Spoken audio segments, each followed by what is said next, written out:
Hi hello ನಮಸ್ತೆ. ನಾನು ನಿಮ್ಮ ಸೌಜನ್ಯ. GSV ಕನ್ನಡ ವ್ಲಾಗ್ಗೆ ಸ್ವಾಗತ. ನಾನಿವತ್ತು ಕಾಫಿ ಜಾರ್ ಅಥವಾ ಕಾಫಿ ಜರಡಿನ ಹೇಗೆ ರಿಮೂವ್ ಮಾಡ್ಕೊಳ್ಳೋದು ಸ್ಟೈನ್ನ ಅಂತ ಹೇಳ್ಕೊಡ್ತಾ ಇದ್ದೀನಿ. ಮೊದಲಿಗೆ ಒಂದು ಪಾತ್ರೆಗೆ ಬಿಸಿ ನೀರು ಕಾಯಿಸ್ಕೊಂಡು ಹಾಗೆಯೇ ಸರ್ಫ್ ಎಕ್ಸೆಲ್ ಅಥವಾ ವೀಲ್ ಪೌಡರ್ ಯಾವುದಿದೆಯೋ ಅದನ್ನು ಹಾಕಿ ಚೆನ್ನಾಗಿ ವೇಸ್ಟ್ ಆಗಿರೋಂಥ ನಿಂಬೆ ಹಣ್ಣನ್ನು 4 ಭಾಗ ಮಾಡಿ ಹಾಕ್ಕೊತಾ ಇದ್ದೀನಿ. ಈಗ ಎಲ್ಲೆಲ್ಲಿ ಸ್ಟೈನ್ ಆಗಿದೆ ಅಂದರೆ ಗ್ಲಾಸ್ನಲ್ಲಿ ಸ್ಟೈನ್ ಆಗಿದ್ದರೆ ಅಥವಾ ಕಾಫಿ ಜಾರಲ್ಲಿ ಸ್ಟೈನ್ ಆಗಿದ್ದರೆ ಅದನ್ನು ತೆಗೆದಿಟ್ಕೊಳ್ಳಿ. ಈಗ ಇದನ್ನು ಇಷ್ಟನ್ನು ಒಂದು ಫ್ಲೇಮ್ನ ಕಡಿಮೆ ಮಾಡಿಕೊಂಡು ಅದರೊಳಗಡೆಗೆ ಅಷ್ಟನ್ನು ಹಾಕಿ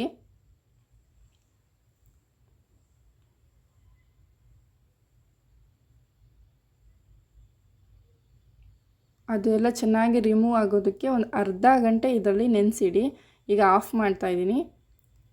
ಸೊ ಈಗ ಅರ್ಧ ಗಂಟೆ ಆದಮೇಲೆ ಮತ್ತೆ ಅದನ್ನು ಹೇಗೆ ರಿಮೂವ್ ಮಾಡೋದು ಅಂತ ತೋರಿಸ್ಕೊಡ್ತಾ ಇದ್ದೀನಿ. ಈಗ ಒಂದು ಸ್ಕ್ರಬ್ಬರ್ಗೆ ಸ್ವಲ್ಪ ಸೋಪ್ ಅಥವಾ ವಿಮ್ ಸೋಪ್ ಅಥವಾ ಲಿಕ್ವಿಡ್ ಯಾವುದನ್ನು ಬೇಕಾದರೂ ಯೂಸ್ ಮಾಡ್ಕೊಬೋದು. ಅದರಿಂದ ಚೆನ್ನಾಗಿ ಸ್ಕ್ರಬ್ ಮಾಡ್ಕೊಳ್ಳಿ.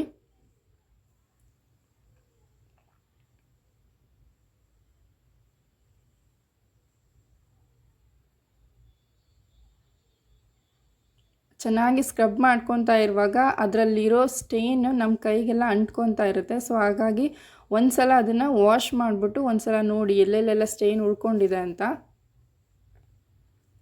ಈಗ ನನಗೆ 4 ಕಡೆ ಕಾಣಿಸ್ತಾ ಇದೆ. ಉಳ್ಕೊಂಡಿರೋಂಥ ಸ್ಟೇನನ್ನು ಮತ್ತೆ ಇನ್ನೊಂದು ಸಲ ರಿಮೂವ್ ಮಾಡ್ತಾಯಿದ್ದೀನಿ. ಕಿಚನ್ ಟಿಪ್ಸು ನಿಮಗೆ ಇಷ್ಟ ಆಗಿದ್ದರೆ ಇದು ಅಥವಾ ಇನ್ನೂ ಬೇಕು ಅಂತ ಅನಿಸಿದ್ರೆ ಕಮೆಂಟ್ ಸೆಕ್ಷನಲ್ಲಿ ತಿಳಿಸಿ, ನಾನು ನಿಮಗೆ ತಿಳಿಸ್ಕೊಡ್ತೀನಿ. ನೋಡಿ ಈಗ ಅದ್ರ ಸ್ಟೈನ್ ಎಲ್ಲ ನನ್ನ ಕೈಗೆ ಅಂಟ್ಕೊಂಡಿದೆ. 2ನೇ ಸಲ ನಾನು ರಿಮೂವ್ ಮಾಡಿದ್ರು ಮತ್ತು ಅದ್ರ ಸಂದಿಲೆಲ್ಲ ಇರುತ್ತಲ್ವ, ಸೊ ಅದನ್ನು ಕೂಡ ಕೈಯಲ್ಲೇ ಆದಷ್ಟು ರಿಮೂವ್ ಮಾಡ್ಕೊಳ್ಳಿ. ಸ್ಕ್ರಬ್ಬರಲ್ಲಿ ಹೋಗಲಿಲ್ಲ ಅಂತಂದರೆ ನೋಡಿ ಈಗ ಫುಲ್ ಕ್ಲೀನಾಗಿದೆ.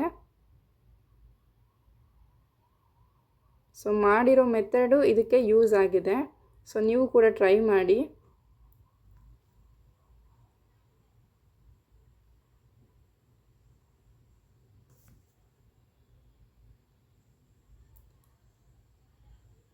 ಹೀಗೆ ಮಾಡಿರೋದು ನಿಮಗೆ ಇಷ್ಟ ಆಗಿದ್ದರೆ ದಯವಿಟ್ಟು ಸಬ್ಸ್ಕ್ರೈಬ್ ಮಾಡಿ, ಹಾಗೆಯೇ ಈ ವಿಡಿಯೋನ ಶೇರ್ ಮಾಡಿ, ಲೈಕ್ ಮಾಡಿ.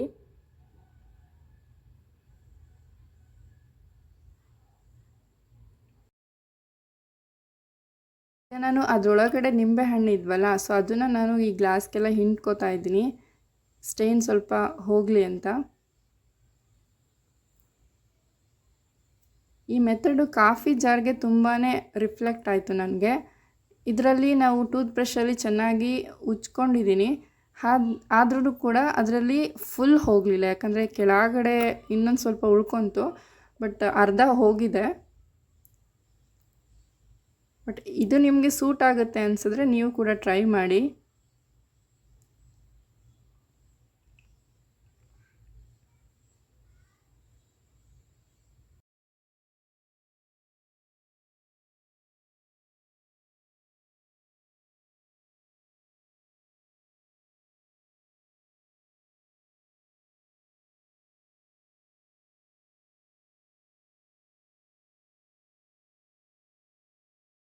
ಸ್ಟೀಲ್ ಪಾತ್ರೆನ ಇಡುವಾಗಲೇ ಅದ್ರ ಕೆಳಗಡೆ ಕಪ್ಪುದಾಗಿ ಸೀದೋಗಿರೋ ಥರ ಸ್ವಲ್ಪ ಆಗಿತ್ತು.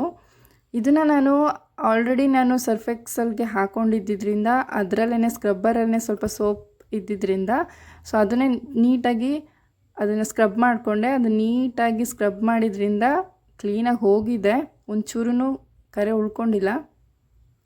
ಸೊ ಈ ಮೆಥಡು ನನಗೆ ಕಾಫಿ ಜಾರು ಮತ್ತು ಸ್ಟೀಲ್ ಪಾತ್ರೆ ಎರಡಕ್ಕೂ ಕೂಡ ರಿಸಲ್ಟ್ ಬಂದಿದೆ.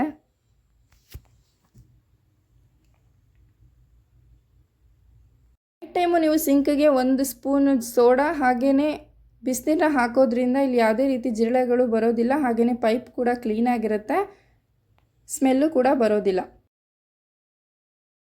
ಇಷ್ಟ ಆಗಿದರೆ ಲೈಕ್ ಮಾಡಿ, ಶೇರ್ ಮಾಡಿ, ಸಬ್ಸ್ಕ್ರೈಬ್ ಮಾಡಿ. Thank you.